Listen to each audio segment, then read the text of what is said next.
कंधारचा भुईकोट किल्ला हा महाराष्ट्राच्या नांदेड जिल्ह्यातील कंधार या तालुक्याच्या गावी असलेला हा एक भुईकोट किल्ला आहे। या किल्ल्याचे बांधकाम राष्ट्रकूट राजा तिसरा कृष्ण याने सुरू केले होते। नंतरच्या काळात हा किल्ला जिंकणाऱ्या वेगवेगळ्या राजांनी या किल्ल्याच्या बांधकामात भर घालण्याचे काम केले आहे। इसवी सन 1403 साली तुघलकाने वारंगळ जिंकल्यानंतर कंधार त्याच्या अधिपत्याखाली आले। तुघलकाने या ठिकाणी नसरत सुलतान याची कारभारी म्हणून नेमणूक केली होती, परंतु नसरत सुलतानाने येथे अयशस्वी उठाव केला। त्यानंतर काही काळ खतलब व खतलबानंतर इसवी सन 1317 ते इसवी सन 1340 या कालखंडात मलिक सैफुद्दौला हा कंधारचा कारभारी राहिला। या किल्ल्यातील मछली दरवाजाच्या डाव्या बाजूला असलेल्या शिलालेखात याचे नाव आहे। हा शिलालेख हिजरी 744 म्हणजेच इसवी सन 1336 सालातील आहे।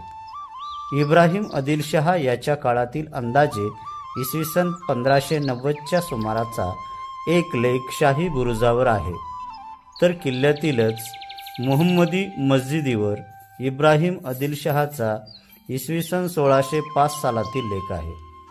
कंधारच्या किल्ल्यातील धनबुरुज, रंगीन दरवाजा व त्या शेजारील इमारती इब्राहिम आदिलशहा याने बांधलेल्या आहेत। धनबुरुजावर अंबारी नावाची तोफ आहे।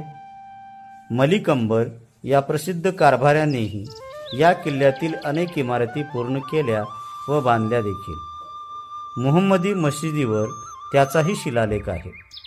मुर्तजा निजामाच्या कारकिर्दीत पोलाद खान व घोरी खान यांनी तटाच्या भिंती दुरुस्त करून बुरुज बांधले। औरंगजेबाच्या आदेशावरून मिर्झा हमीदुद्द खान याने किल्ल्यात सुंदर बगीचा तयार केला होता। शाहबुरुजावर असलेल्या लेखात या बागेचा उल्लेख बाग ए रश्के काश्मीर असा आहे। हा किल्ला 15 एकरात असून त्याच्या भोवती खंदक आहे। राष्ट्रकुल घराण्यात हा किल्ला राजधानी होता।